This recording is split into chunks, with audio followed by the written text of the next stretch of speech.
I'm Tricia, a California organic gardener. One of my main reasons for gardening is to have homegrown tomatoes. Today we're going to talk about tomato pruning and some of the common problems with tomatoes and what to do about them. The only type of tomato you should consider pruning are indeterminate tomatoes. And you don't have to prune your tomatoes at all. But for those of us in short seasons, there are advantages. Pruning will help maximize fruit size and quality, and if you're not growing in cages, it will help prevent the tomatoes from sprawling all over the ground.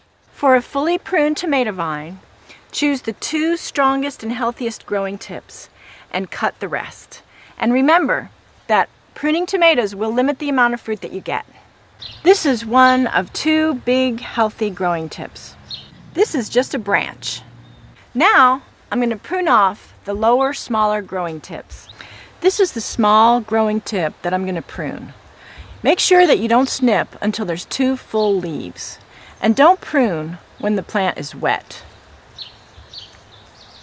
And this is an immature growing tip, not ready to snip yet.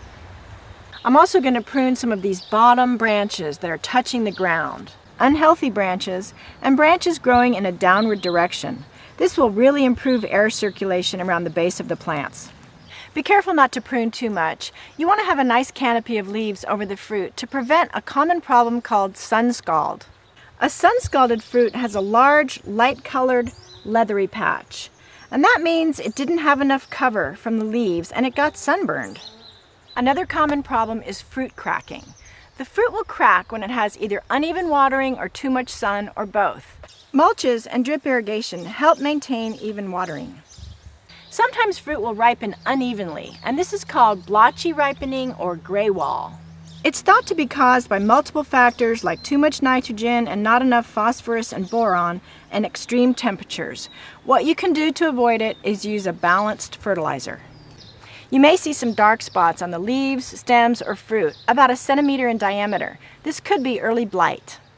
To control blight, avoid overhead watering, spray a copper fungicide like Liquid Cop every 7 to 10 days as soon as the disease appears. For some other common tomato problems, it may be too late this year to do anything about them. If you have a dark, leathery patch on the bottom of your tomato that grows larger from the blossom end, you could have blossom end rot, which is caused by a calcium deficiency and aggravated by uneven watering. To avoid blossom end rot in the future, you might consider adding a calcium-based amendment next year. So for this and other tips about how to get your tomatoes off to a great start, check out our Planting Tomatoes video. Another problem is wilting caused by soil-borne fungi like Fusarium or Verticillium. Unfortunately, all you can do is destroy all infected plant matter, including the roots, after harvest, and don't plant tomatoes, peppers, eggplants, or potatoes in that spot for 4 to 6 years. Plant-resistant varieties like Silex and Roma, and you can apply actinovate fungicide, which will help prevent some wilts from getting a foothold. Here's to a healthy harvest of tomatoes from your backyard, and grow organic for life.